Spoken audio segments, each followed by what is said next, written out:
Esto es El Pájaro Carpintero, un programa que grabamos en este maravilloso, estupendo restaurante que es Fonda Margarita, que está en la 5 Poniente 322. Y el productor de este programa es mi amigo Martín Hernández, que es quien hace posible que esto quede plasmado y lo veamos en todas partes. El invitado hoy es José Otón Balleres. Pepe Otón, como yo le digo en el corto espacio de una mesa de restaurante tomando café. Pepe, me da mucho gusto saludarte. Pepe es un abogado de formación profesional en este campo de las leyes, abogado, licenciado en Derecho, maestría, con doctorado, pero además ha ejercido la docencia, ha sido docente, profesor en universidades, en su profesión litigante, funcionario público en lo que antes era la Procuraduría de Justicia y hoy es la Fiscalía del Estado. Y es un apasionado de la poesía también. Y en el fondo de todo esto, como mampara de fondo, su recreo de vida ha sido el trote, la carrera, la bicicleta, la natación. Tiene una parte de su vida muy rica, en donde ha sido un atleta de los maratón, pero ¿cómo le llaman? Triatlón. De eso platicaremos más adelante. Pepe, en tu vida pública, como funcionario, me acuerdo que me platicaste que en la región de Tehuacán había un ambiente de inseguridad muy duro, difícil, y le demandaron al gobierno estatal que le pusiera más atención. Tehuacán siempre ha estado un poco marginado en muchas cosas. En aquellos tiempos esa marginación dio lugar al clima de inseguridad y entonces la Procuraduría te mandó allá a hacerte cargo de eso, procurar la justicia y con todo lo que ello implicaba, riesgos. Y creo que alguna vez me comentaste que dentro de la función que desempeñabas, el riesgo incluso llegó a un nivel mayor, superior, en donde atentaron contra tu vida. ¿Cómo estuvo eso? Así es. Bueno, primero quiero agradecerte mucho la invitación a este programa. Es un honor, es un gusto.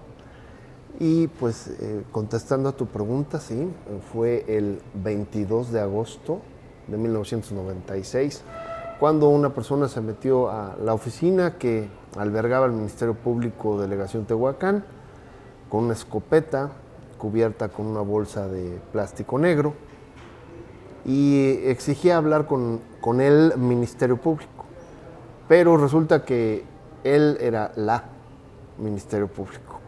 Así que pues yo me presenté, le dije en qué podemos servirte, hermano, y entonces fue cuando tomó esta bolsa como de basura negra, y entonces la dirigió hacia mí, diciendo que quería que lo desconectáramos de la computadora, que pues tengo algunas versiones que ya me ayudan a entender qué era lo que él pretendía. Pero pues la Ministerio Público pudo evadirse de ese recinto, y mientras pues yo le dije a tus órdenes. Entonces resulta que creo que la leyenda que corre en labios de Susana Woto, que era de una organización no gubernamental de derechos humanos en Tehuacán, y la versión de Mirra de Los Ángeles Aguirre Saldívar, que trabajaba en la Comisión Estatal de Derechos Humanos, y que ambas lo atendieron separadamente a este hombre, que decía que lo había agarrado, detenido la policía, y que lo había conectado a través de un perfume o de una loción, que lo habían conectado vía satélite a una computadora que hacía que cuando él quería robar algo, la computadora reaccionaba y entonces le dolía mucho la cabeza y que ya estaba harto de tanto dolor de cabeza.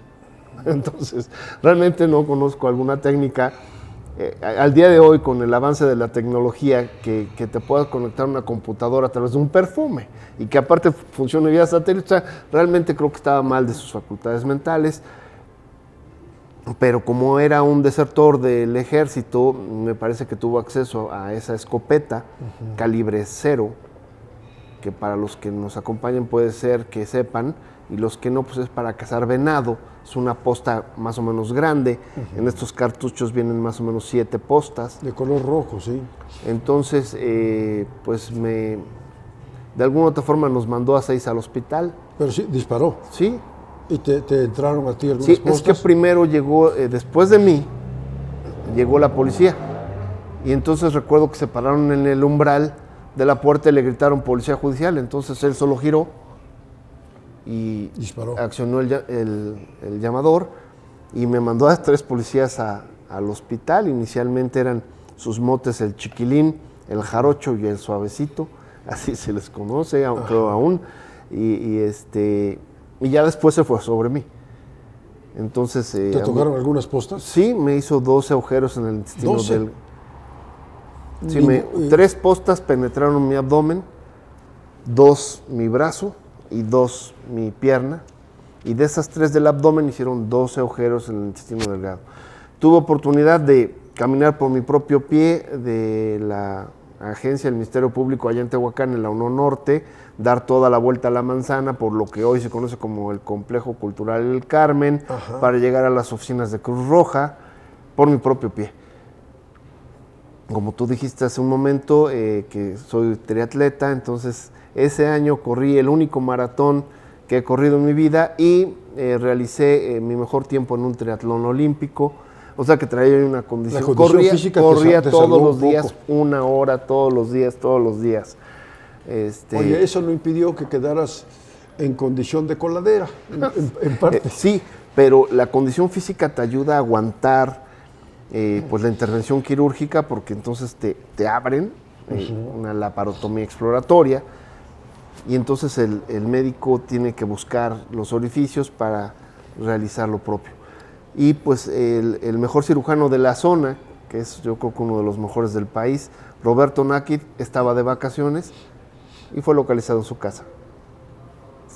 Se dispuso, llegó a tiempo para salvar mi vida, porque pues tú sabes que en las partes interiores pues comienza a haber una hemorragia que a mediano plazo se convierte en una septicemia generalizada y la muerte en cuestión de tal vez horas.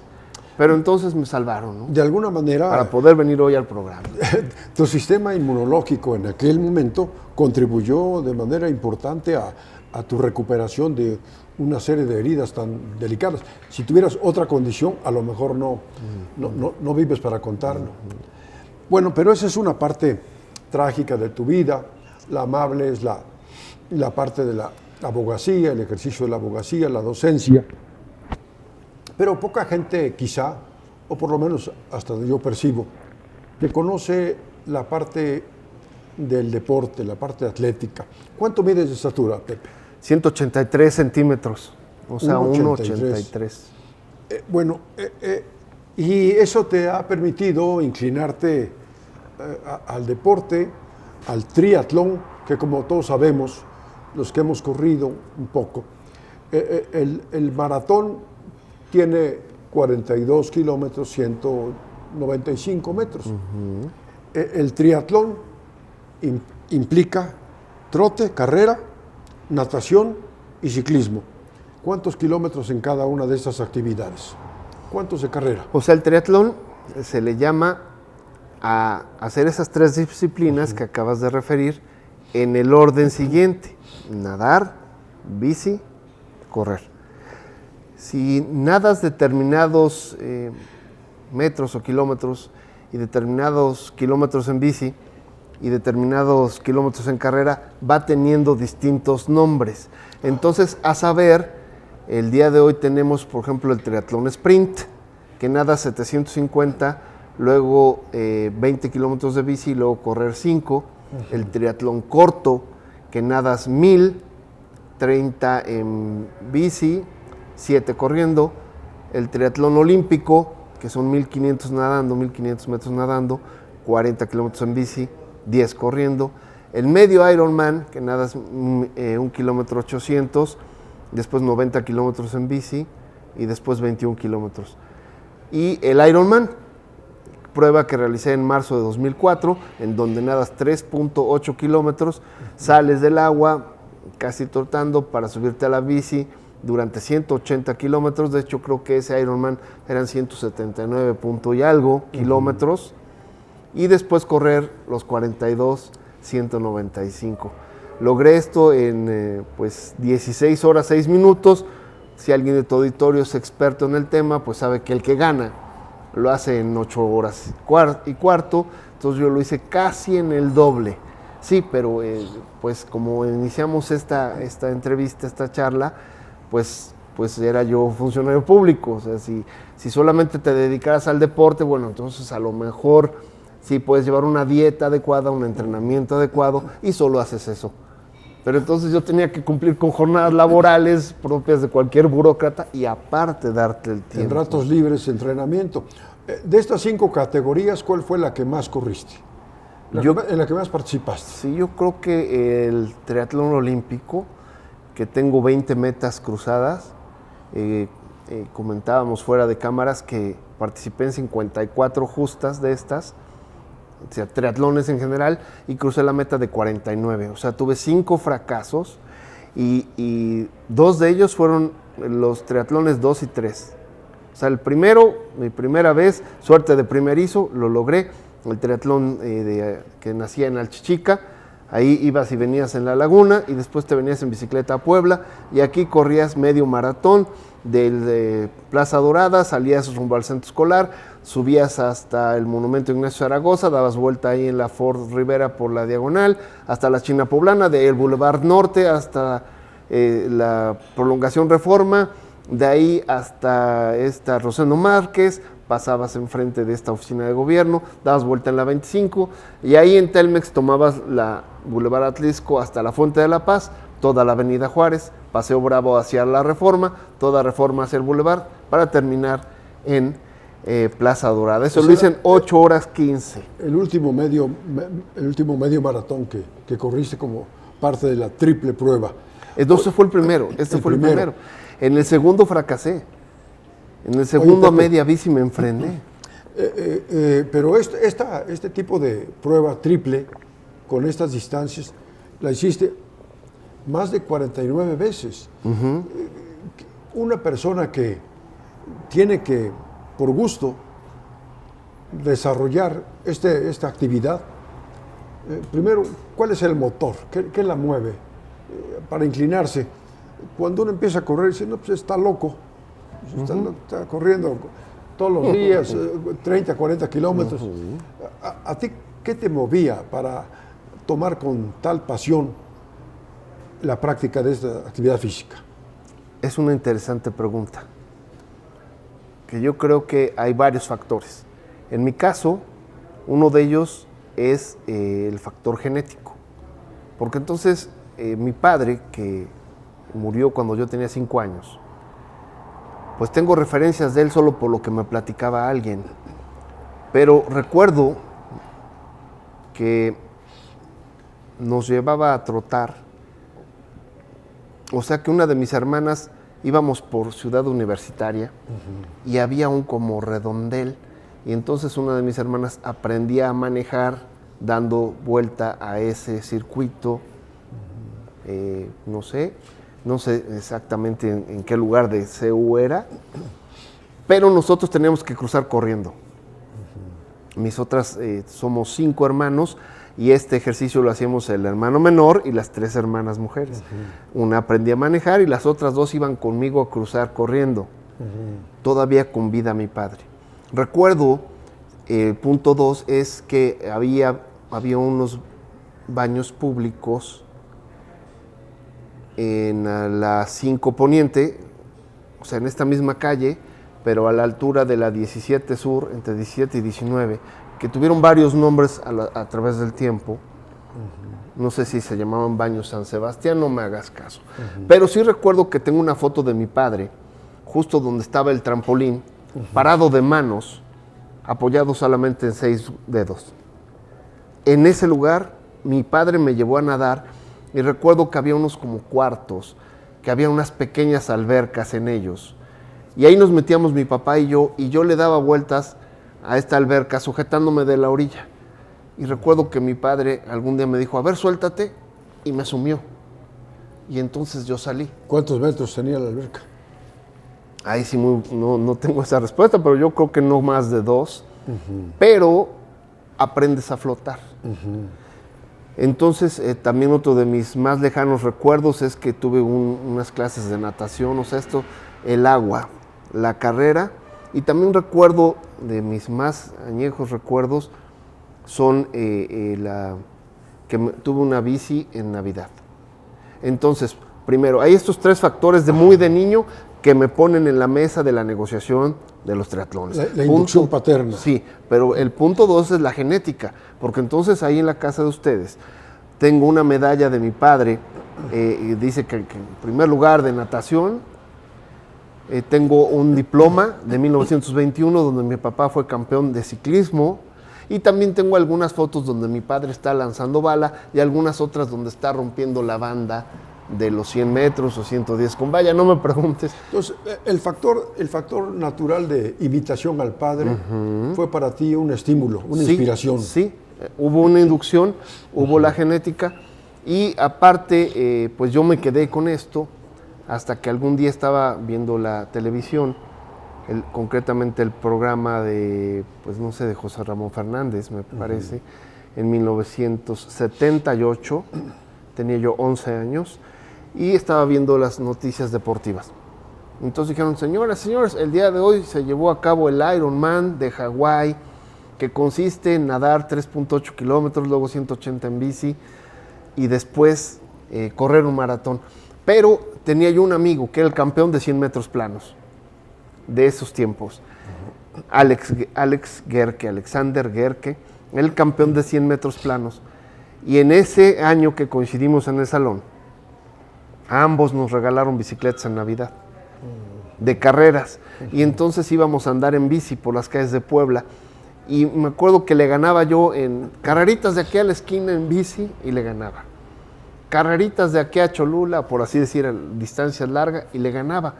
Pero en 100 metros planos, él ya había llegado a la meta y yo iba a media pista. Vi mi habilidad en bici, relativa, pero también vi que le ganaba al campeón. Y después vino la reseña del Ironman de Hawái. Entonces, en ese 1978 dije, yo un día voy a hacer esto. Entonces comencé a medio nadar, a medio correr, a medio la bici. En secundaria me fui en bicicleta a la escuela, que está como a 3 kilómetros de tu casa, que no es mucho. Si hay un ciclista en la audiencia, verá que es muy poco. Sí, pero yo era como que estaba en la onda de entrenar. Y a veces echaba ride en mi bicicleta. Llegué a echarle ride hasta 3 personas simultáneamente. Entonces, pues sí es un esfuerzo. Como una prueba, como un reto. Sí, tuyo. yo era entrenar. Para mí era entrenar. Después, Salomón Jauregui, que en paz descanse, nos hizo el favor de traer el triatlón a Puebla en 1986. Entonces yo nunca me perdía los programas de deportes, las noticias de deportes. Y entonces vi el programa y no, que hoy se llevó el triatlón que de Puebla, ganó Irbar Cisniega o no sé qué. Y entonces dije, ¿a quién le avisaron? Pero así mismo dijo que hoy sale la convocatoria para de aquí a un año y entonces yo me apunté. Alex Gerke me prestó su bicicleta porque la mía la usé hasta que caerse a pedazos, entonces Alex la cuidó más, me la prestó, me entrené, recuerdo que íbamos a Valsequillo.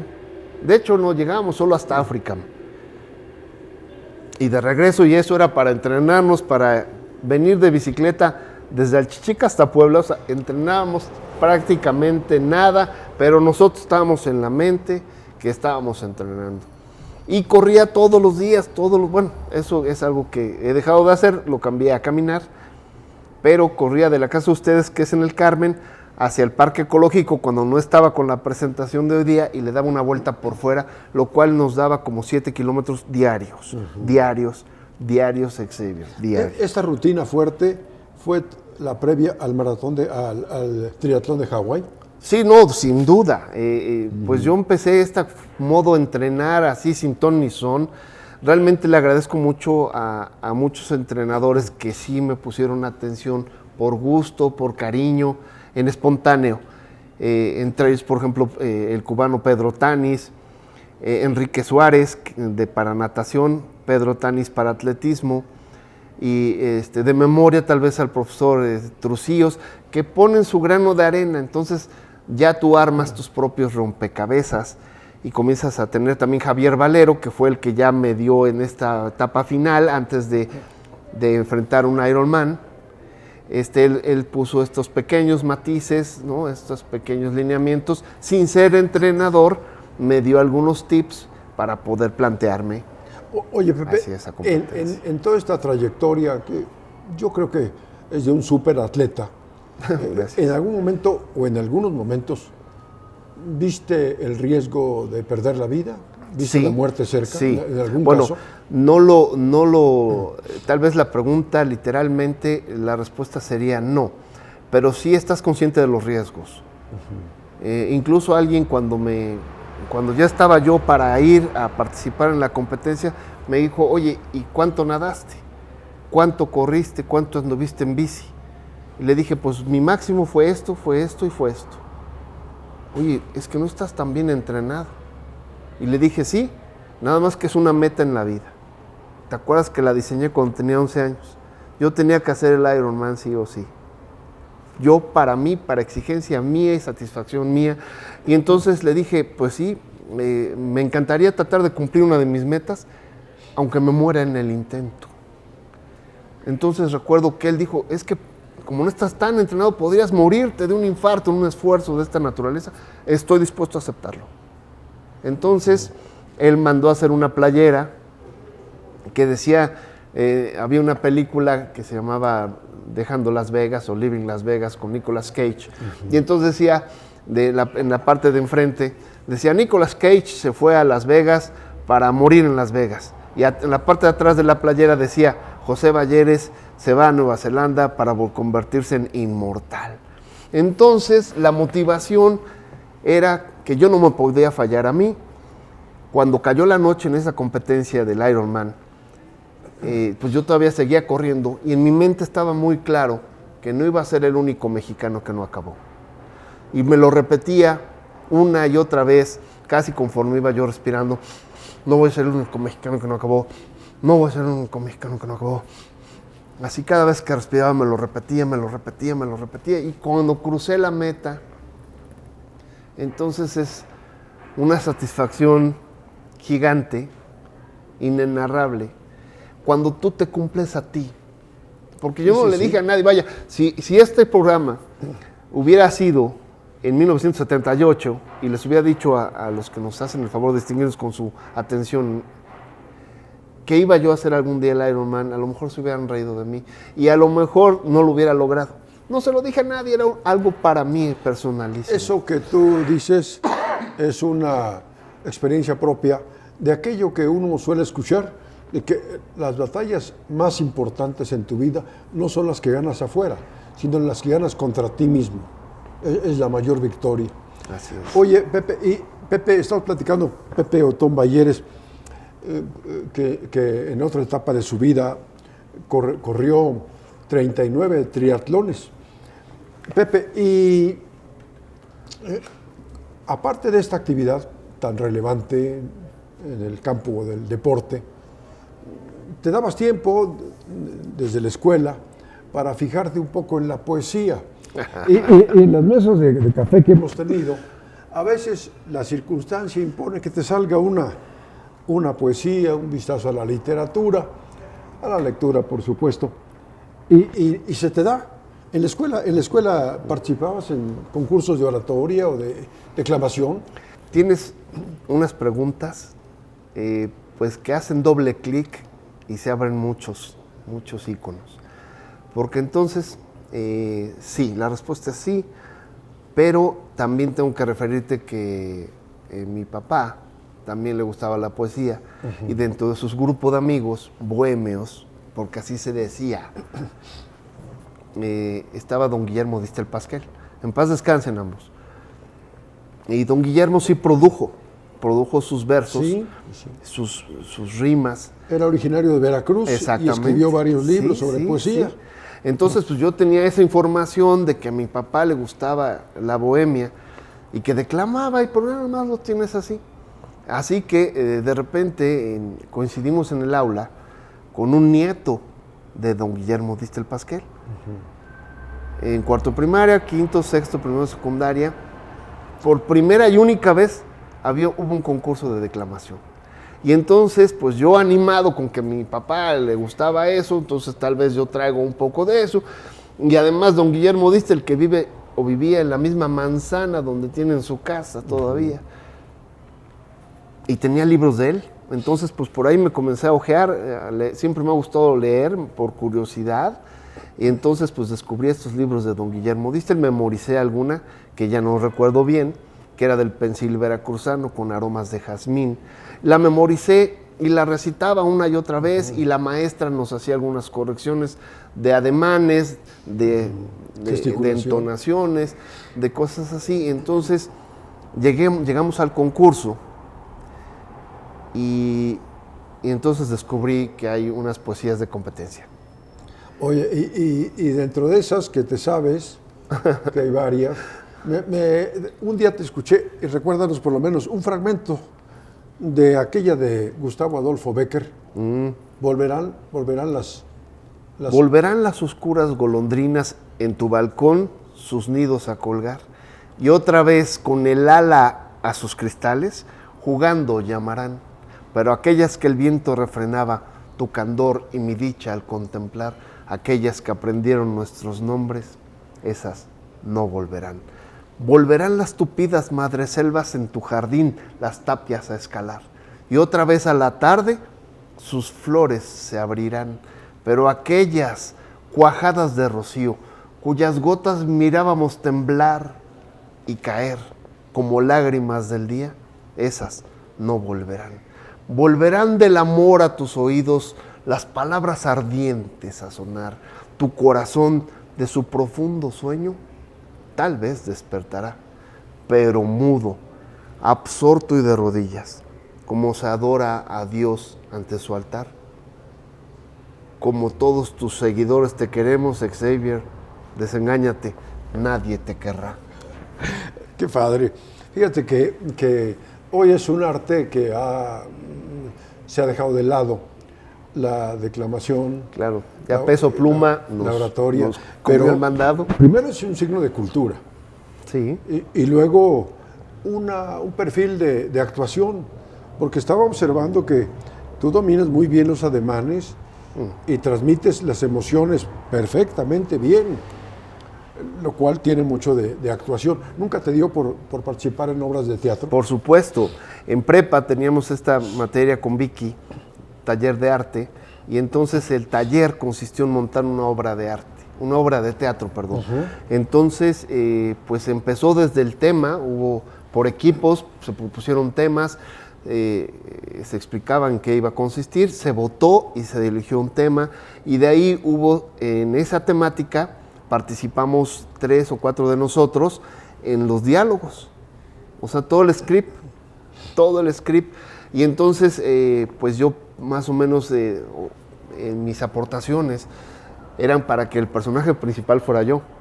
Pero resulta que gracias a mis 183 centímetros de longitud cefalopodálica, pues no soy extraordinario, ¿sí? Pero en este sentido que cuando vas a escena no te das cuenta que todos los actores y actrices son más o menos de la misma estatura. Entonces, pues yo le sacaba una cabeza al que quieras. Ajá. Entonces, pues eligieron los personajes, desde luego por dotes histriónicos, pero también por pues apariencia, sí, por lo menos estatura. Tu físico no cabía en el elenco. No, entonces pues fui asistente de la directora, que era la maestra, yo estaba siempre junto a ella, y entonces ella decía, a ver, vamos, 3, en 2, en 1, y se empezaba la obra. Entonces, pues ella me decía, oye Pepe, ¿cómo ves? Bueno, yo creo que este papel lo haría mejor fulano, o sea, emitía alguna opinión, y a veces ella me hacía caso y suplantaba a algún actor por otro. Eras como codirector. ¿Pero sí actuaste alguna vez en obra de teatro? En clases de inglés, mi Xavier, Miss Cuellar, que quisimos mucho, nos hizo montar una obra de la Declaración de la Independencia, todo en inglés. Entonces recuerdo que esa obra la empezaba mi compañera Patricia Ortega, que es la esposa del conocidísimo Alejandro Cañedo Priesca, y entonces comenzaba a decir en inglés: The Declaration of the Independence is one of the most important documents in America's yesterdays. Y no sé qué, esa la oímos todos 1000 veces porque siempre empezaba ella. Así que se abría el telón y estábamos varios como delegados o no sé qué. Yo era el presidente de Connecticut. Y fue la única pieza teatral en donde participé. Y recuerdo que de repente yo abruptamente intervenía la sesión diciendo: Mr. President, I'm sick unto death of hear that eternal reminder, the mother country. What kind of a mother has she been? Y todos me aplaudían y era mi única parte de la... Pero en general, ¿el físico te impidió tener algún éxito en el teatro escolar? Sí, y además me advirtieron que todos estos personajes que hoy vemos en la tele, que tenían que gozar de excelente memoria, porque te tenías que saber de memoria el libreto, los diálogos, todo eso. Y mi memoria es buena, pero no tanto. Entonces eso me intimidó un poco para poder aventarme a los escenarios en cualquiera de sus modalidades. Y estas son las dos únicas intervenciones que he tenido. La verdad es que también me enseñaron a sentir. Yo siento mucho todo. O sea, casi lo siento y lo escenifico.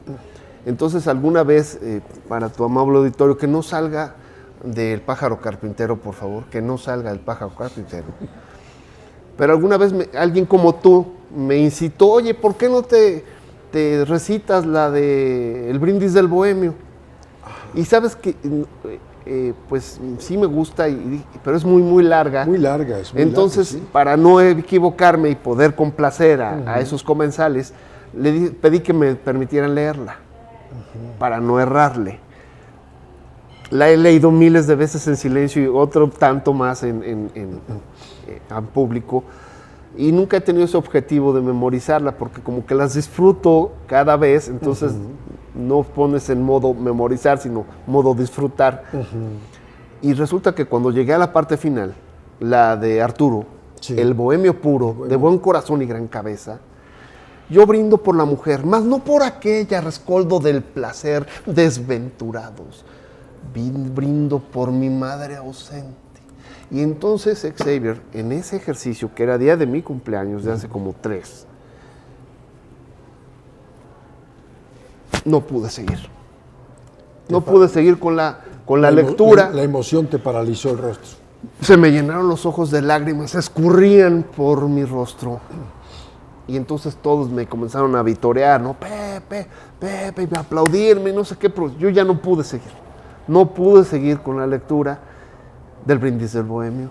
Oye, dentro de esa variedad de actividades, tu servicio público en Tehuacán, en Puebla, con el riesgo mortal que tuviste, las grandes satisfacciones de las carreras, natación, nadar en el mar, en la laguna, en lagunas, bicicleta, 30, 40 kilómetros.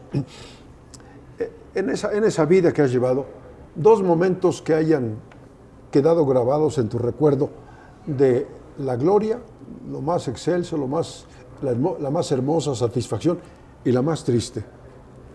Bueno, yo creo que empiezo por la más triste, porque yo creo que fue la muerte de mi padre.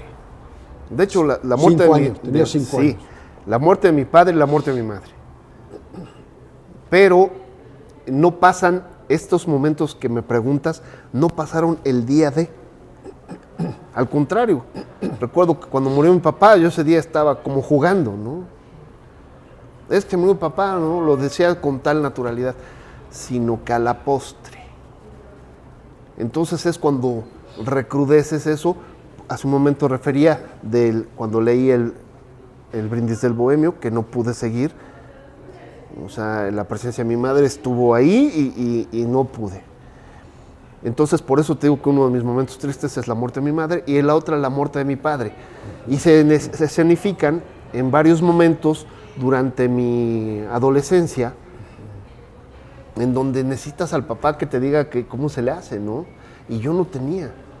Entonces, pues por ahí tuve que improvisar, pero ahí es cuando sientes que te falta algo. ¿Quién te educó ante la ausencia de padre y madre en la infancia y la adolescencia? Pues yo creo que se crecía así como medio silvestre, que mi mamá tenía que dar clase para que tuviéramos el sustento, y entonces yo tenía las tardes en solitario. Pero, por ejemplo, la información que tenía mi papá de ser un gran deportista se hizo presente cuando terminé el Ironman. O sea, cuando ya tenía yo la meta a la vista, o sea, en unos 500 metros, me dieron muchas ganas de llorar, pero ya había yo sudado tanto, estaba yo tan deshidratado que no tenía, pero por la presencia de mi padre, o sea, la presencia de mi padre, que pensé que estaría orgulloso de mí por haber logrado una proeza física como él tal vez lo hizo en su adolescencia, y que está en su currículum vitae, donde dice que fue campeón de oratoria y también en deportes. Así solamente dice. Pepe, pero mi papá decía a veces que cuando el ser humano sufre un momento duro, trágico, adverso, en grado mayúsculo, siempre se aparece un Simón Cirineo que te ayuda a cargar la cruz. Cuando tú pierdes al papá y a la mamá, ¿quién hace esa función? Yo creo que el Simón Cirineo tiene muchos nombres, o varios. Está don José Abraham Curi, don Alfonso Nogueda Ludwig. En fin, hay varios papás de amigos, de hermanos, don Winfried Gerke, don Manuel Palma Vázquez. Hay varios papás de amigos que pues yo iba a ver a mi amiguito a su casa y no sé si se pasaban el chisme de que, oye, se murió su papá cuando tenía 50. Entonces yo creo que eso generaba en los papás un especial trato hacia mí. Entonces yo te diría que me hice muy amigo de los papás de mis amigos, pero no, yo creo que era el Simón Cirineo. Que eran papás que hacían funciones como de papá sin ser mis papás. Una solidaridad muy cálida, muy grata. Sí, lo recuerdo con mucho cariño, con mucho agradecimiento. La otra faceta que te preguntaba, el momento o los momentos más luminosos de una memoria grata que te llevas. Bueno, hoy también son varios, tal vez el más reciente, que doy clase en la Escuela Militar de Sargentos, entonces hace un año terminé mi primer ciclo escolar ahí, porque es un curso y a ti solo te contratan para esta materia que dura 2-3 semanas. Fui a entregar mis papeles y entonces estaba de guardia un exalumno. Bueno, todavía en clases él, todavía alumno, todavía discente, y estaba de guardia. Entonces yo iba en el vehículo y vi que estaba su elemento de guardia en esa posición. Entonces lo vi y él me siguió con la mirada y nos reconocimos como mi exalumno y como su ex docente. Y entonces me aventó la ceja. En la Escuela Militar de Sargentos, ningún militar le avienta la ceja a un civil. Entonces para mí fue algo que me llenó, porque solo se lo haces a un mando. De hecho, puedes significar un arresto si no avientas la ceja a alguien que trae más chinchetas que tú, más rayas que tú, o más... o sea, es un superior jerárquico y entonces tienes que aventar la ceja. A un civil no. Y yo era civil y sí. Y después, pues hace un momento te referí, de un momento de mucha dicha, es que mi mamá estudió 3 carreras. La licenciatura en Pedagogía en la Universidad La Salle, estudió para Educación Media Básica en la especialidad de Biología en la Normal Superior y es química farmacobióloga por la UAP. Entonces esto es como un reto. Entonces cuando logré el máximo grado académico, pues es un momento así como que ya no vieron mis padres. El máximo reto físico o atlético, el Ironman, era como un tributo a mi padre, post-mortem, y el máximo grado académico era un tributo a mi madre. O sea, no lo hice por vanidad de tener yo una maestría o lo que sea, o 2 carreras, o lo que quieras de mi experiencia académica o de estudiante, sino para congraciar a mis antepasados. Eso habla de una buena cuna. La buena cuna te ha acompañado en tu formación toda la vida. Con todo esto, Pepe, ¿eres un hombre feliz? ¿Y cómo concibes la felicidad? Sí, soy un hombre muy feliz. Desde luego que a veces podía confundirse esto con reírse a carcajadas, pero yo creo que la felicidad consiste en que cada persona, bueno, yo en lo personal, creo que todos tenemos como sueños, y en el proceso de tratar de cumplirlos es un acto de felicidad. O sea, tú quieres ir a un lugar, quieres ir a la Fonda Margarita a degustar de un rico desayuno, entonces desde que te subes al transporte público o te subes al coche o tomas camino A, es un momento de felicidad porque sabes lo que te espera. Entonces el procedimiento de cumplir alguna meta es un procedimiento de felicidad, y cuando lo logras también, en ninguno de estos vas riéndote, no te vas carcajeando, o sea, son como la felicidad. Entonces no es carcajearse, sino que tienes esto en tu corazón, en tus emociones, en tus pensamientos, y vas rumbo a ellos. Hay una frase que resume eso exactamente que tú acabas de decir y que la hemos escuchado o visto por ahí. La felicidad no es el destino, sino el camino, de todos los días. Y entenderlo es la clave de la vida. Si estás esperando que la felicidad esté allá en la cima de la montaña, a lo mejor no llegas. En cambio, si vas disfrutando los ratos o los momentos o los tramos de felicidad de todo el camino, sin darte cuenta, la encuentras. Sí, porque entonces en este proyecto o en esto que describes en forma superlativa, puede ser que sí logres el objetivo, pero mientras que cada día vas abonando un poco, eso también son procesos de felicidad. Y yo creo que también es una actitud, porque entonces tú puedes cada día estar sufriendo cada peldaño para llegar a la cima, sufrirlo. Sí. Entonces puedes cambiar el chip y ponerte a disfrutarlo. Es un escalón más, cuesta trabajo, sí, pero lo disfrutas. Van entreveradas felicidad y dificultad, van de la mano. Pepe, pues ha sido muy grato platicar contigo. Al contrario. Asomarnos a la parte humana de un personaje polifacético, exitoso en la abogacía, en la docencia, en el deporte, en la vida, en la función pública. Y el balance que tienes, que muestras y que reflejas en tu físico, yo siempre te lo he visto, nos encontramos con alguna frecuencia para desayunar y siempre te he notado que irradias biología, ganas de vida, como un árbol de ramas muy fuertes, de hojas, de un ramaje, un follaje muy generoso. Y eso me distingue. Es una explicación, digamos, gráfica de esto que me has narrado en la entrevista. Ha sido muy grato para mí platicar contigo y grabar esta entrevista para El Pájaro Carpintero, que ya veremos en breve. Muchas gracias. Gracias a todos ellos que nos hicieron favor de distinguirnos con su atención. Martín Hernández es nuestro productor, ya platicaremos con él en su momento. Gracias, soy Javier Gutiérrez y esto es El Pájaro Carpintero.